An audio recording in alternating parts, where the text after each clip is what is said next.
Hi friends, നമസ്കാരം. ഏത് കാര്യം നേടാനുള്ള സാഹചര്യം നമുക്കുണ്ടാക്കി തരുന്നത് അതിനോടുള്ള ആഗ്രഹമാണ്. ഓരോ മനുഷ്യനും വ്യത്യസ്തമായ രീതിയിലാണ് ജീവിതത്തെ നോക്കിക്കാണുന്നതും ആസ്വദിക്കുന്നതും.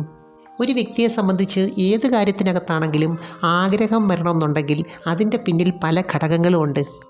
നമ്മളെ ഏറ്റവും കൂടുതൽ ആകർഷിക്കുന്ന എന്താണ്, അതിലേക്കായിരിക്കും നമ്മുടെ മനസ്സ് കൂടുതലായിട്ട് ഫോക്കസ് ചെയ്യുന്നത്. നമ്മുടെ സന്തോഷവും സംതൃപ്തിയും ആത്മവിശ്വാസവും ഒക്കെ തീരുമാനിക്കുന്നതും അതാണ്. അപ്പം ഞാൻ ഇന്ന് പറയുന്നത് ലൈംഗികതയിൽ ഒരു പ്രത്യേക മെത്തഡിനോട് കൂടുതൽ ഇഷ്ടം തോന്നാനുള്ള കാരണവും അതിൻ്റെ ചില പ്രത്യേകതകളെക്കുറിച്ചുമാണ്. അതിനു മുമ്പ് ഈ ചാനൽ ആദ്യമായിട്ട് കാണുവാണെങ്കിൽ ഒന്ന് ലൈക്ക് ചെയ്യണം, സബ്സ്ക്രൈബ് ചെയ്യണം, ഷെയർ ചെയ്യണം കേട്ടോ. ചിലരെ സംബന്ധിച്ച് ഈ രീതികളൊക്കെ ഇങ്ങനെ മാറി മാറി ചെയ്യുന്നതാണ് ഒരു രസമായിട്ട് തോന്നുന്നത്. ഏത് മെത്തേഡാണെങ്കിലും അതിനെ കൂടുതലും ആകർഷണമാക്കുന്നത് രണ്ട് തരത്തിലുള്ള ഊർജ്ജമാണ്. ഒന്ന് സ്ത്രൈണ ഊർജം, മറ്റൊന്ന് പുരുഷ ഊർജം. ആരോഗ്യമുണ്ടെങ്കിൽ ഒന്ന് മറ്റൊന്നിനെ തേടിക്കൊണ്ടിരിക്കും, ആകർഷിച്ചുകൊണ്ടിരിക്കും. ഇനി ഏത് തരത്തിലുള്ള വ്യക്തിയാണെങ്കിലും ഈ രണ്ട് ഊർജം കാണും. സ്ത്രീ ആണെങ്കിലും പുരുഷനാണെങ്കിലും സ്വവർഗമാണെങ്കിലും ട്രാൻസ്ജെൻഡേഴ്സ് ആണെങ്കിലും ഒക്കെ കാണും. ചില മെത്തേഡ് നമ്മൾ നോക്കുവാണെങ്കിൽ അത് പങ്കാളിക്ക് കൂടുതൽ ആത്മവിശ്വാസം ഉണ്ടാക്കി കൊടുക്കുന്നുണ്ട്. ഇപ്പം പിൻഭാഗത്തിന് നല്ല ആകർഷണമുള്ളവരെ സംബന്ധിച്ച് ഈ ഒരു രീതി അവർക്ക് കൂടുതലും ആസ്വദിക്കാൻ പറ്റും. ഇപ്പോൾ ഏതെങ്കിലും ഒരു രീതിയോട് കൂടുതലായിട്ട് ഇഷ്ടം തോന്നുന്നെങ്കിൽ, അതുമായിട്ട് ബന്ധപ്പെട്ട ഫാൻറ്റസി ഇടയ്ക്കിടയ്ക്ക് വരുന്നെങ്കിൽ, നമ്മുടെ ബ്രെയിനിൽ കൂടുതലായിട്ട് ഉൽപ്പാദിപ്പിക്കുന്നത് അതിനെ പ്രൊമോട്ട് ചെയ്യുന്ന എനർജിയും ഹോർമോൺസുമാണ്. ചില സാഹചര്യത്തിൽ സ്ത്രൈണതയിൽ ഈ വിധേയത്വത്തിൻ്റെ ഭാവം കൂടുതലായിട്ടും കയറി വരുന്നുണ്ട്. എന്നാൽ പൗരുഷത്തിൽ അതിന് ഓപ്പോസിറ്റായിട്ട് കുറച്ച് ശക്തിയുടെ ബോൾഡായിട്ടുള്ളൊരു ഭാവമാണ്. അതുപോലെ ഇവിടെ ഈ ബോൾഡെന്ന് പറയുമ്പോൾ അല്ലെങ്കിൽ ശക്തി എന്ന് പറയുമ്പോൾ അഗ്രസീവ് ആണെന്ന് തെറ്റിദ്ധരിക്കരുത് കേട്ടോ. ഏത് സാഹചര്യത്തിലാണെങ്കിലും വീക്കായിട്ടുള്ളവരാണ് അഗ്രസീവ് ആകുന്നതും മറ്റുള്ളവരോട് നെഗറ്റീവായിട്ട് പെരുമാറുന്നതും.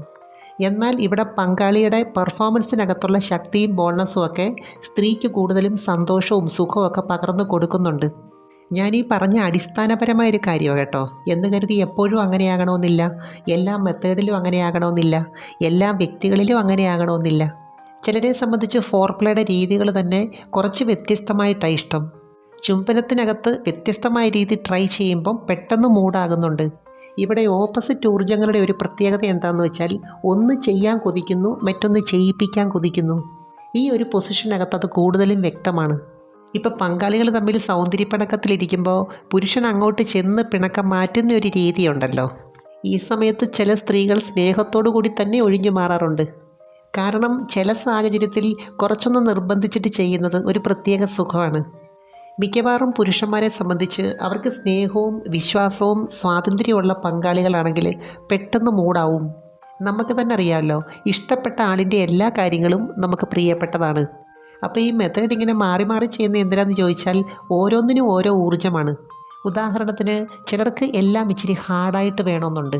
പുരുഷ പങ്കാളി നിന്നുകൊണ്ടുള്ള ചില മെത്തേഡുകൾക്ക് അത് നന്നായിട്ട് പെർഫോം ചെയ്യാൻ പറ്റും. അപ്പോൾ ഇങ്ങനെ രീതികൾ മാറി മാറി ചെയ്യുമ്പോൾ പങ്കാളികൾക്ക് തമ്മിൽ പരസ്പരം ഒരു ആകർഷണം ഉണ്ടാവും. തന്നെയല്ല, ഇതിനോട് നല്ല താല്പര്യമുള്ള കഴിവുള്ള ആളാണെന്നൊരു ചിന്തയുണ്ടാവും. അപ്പോൾ ഇവിടെ ഓർക്കേണ്ട ഒരു കാര്യം, ഈ മെത്തേഡിന് മുമ്പേ മറ്റേതെങ്കിലും ഒരു രീതി ചെയ്യണം. അതുപോലെ തന്നെ ഈ ഒരു മെത്തേഡ് കഴിഞ്ഞ് മറ്റേതെങ്കിലും ഒരു രീതി ചെയ്ത് വേണം അവസാനിപ്പിക്കാൻ. ഈ ഒരു മെത്തേഡ് ചെയ്യാൻ ഇഷ്ടപ്പെടുന്നവരെ സംബന്ധിച്ച് അവർക്ക് നല്ല ആത്മവിശ്വാസമുള്ളവരായിരിക്കും. കാരണം നല്ല ഷേപ്പും ഫ്ലെക്സിബിലിറ്റിയും ഇതിൻ്റെ ആകർഷണത്തിന് വളരെ അത്യാവശ്യമാണ്. അതുപോലെ ഈ മെത്തേഡിനെ കൂടുതൽ സുന്ദരമാക്കുന്നത് രണ്ടുപേരും ആ സമയത്ത് കാണുന്ന ഫാൻറ്റസിയാണ്. ഫേസ് ടു ഫേസ് അല്ലാത്തതുകൊണ്ട് തന്നെ അവരുടേതായിട്ടുള്ളൊരു ലോകത്തേക്ക് പോകാൻ പറ്റും. പുരുഷന്മാരെ സംബന്ധിച്ച് പിൻഭാഗത്തിനോടുള്ള ആകർഷണമെന്ന് പറയുന്നത് തന്നെ വളരെ കാലം മുമ്പ് മുതലേ ഉള്ളൊരു പ്രതിഭാസമാണ്. ഇതിന് ഷേപ്പ് കൊടുക്കുന്നത് ഹിപ്പ് ബോണും അതുപോലെ ഗ്ലൂട്ടിയൽ മസിൽസുമാണ്. ഇടഭാഗം ഒതുങ്ങിയിരുന്നെങ്കിൽ മാത്രമേ ഇതിന് ആകർഷണം വരുത്തുള്ളൂ. ചിലർക്ക് പാരമ്പര്യമായിട്ട് തന്നെ നല്ല ഷേപ്പുള്ളവരാണ്. ചിലരാണെങ്കിൽ വ്യായാമത്തിൽ കൂടി ഇതുണ്ടാക്കിയെടുക്കുന്നുണ്ട്. അതുപോലെ ബെല്ലി ഫാറ്റ് മാക്സിമം കുറയ്ക്കുവാണെങ്കിൽ ഇതിനൊരു പ്രത്യേക ആകർഷണം തോന്നിക്കും. തന്നെയല്ല, ഏത് മെത്തേഡ് ചെയ്യാനും ഒരു ഫ്ലെക്സിബിലിറ്റി ഉണ്ടാകുകയും ചെയ്യും. ഓരോ വ്യക്തിയിലും കാമത്തിൻ്റെ അളവ് വ്യത്യസ്തമാണ്. അവർക്കിഷ്ടപ്പെട്ട രീതികളും വ്യത്യസ്തമാണ്. ഇവിടെ സ്ത്രീകളെ സംബന്ധിച്ച് പങ്കാളിക്ക് ആത്മവിശ്വാസം കൊടുക്കാനായിട്ട് കുറേ കാര്യങ്ങൾ ചെയ്യാൻ പറ്റും.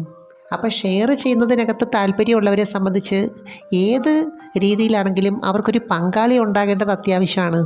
അതുപോലെ സ്ത്രീ പങ്കാളിയെ സംബന്ധിച്ച് അവർക്ക് ഏറ്റവും ഇഷ്ടപ്പെട്ട മെത്തേഡ് ലാസ്റ്റ് ചെയ്യിപ്പിക്കുന്നതായിരിക്കും നല്ലത്.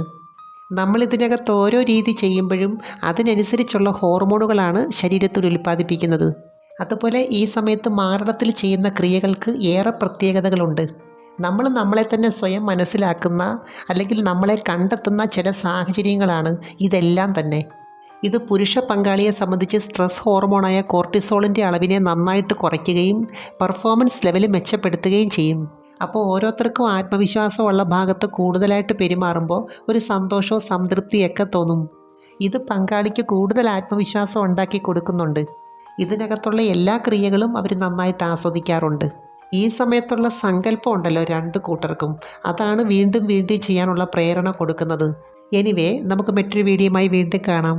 അപ്പോൾ ചാനൽ സബ്സ്ക്രൈബ് ചെയ്യാൻ മറക്കരുത്, ലൈക്ക് ചെയ്യണം, അയക്കാൻ പറ്റുന്ന കൂട്ടുകാർക്കൊന്ന് അയച്ചു കൊടുക്കണം കേട്ടോ. Thanks for watching. See next time. By.